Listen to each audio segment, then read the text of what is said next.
10 மாதம் சுமந்திருந்து பெற்றாள்.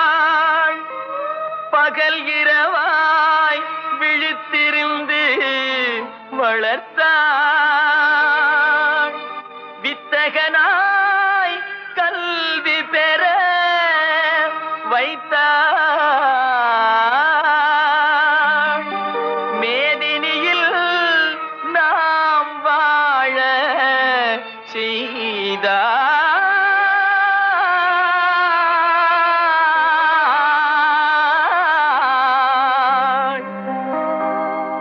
அன்னையை போ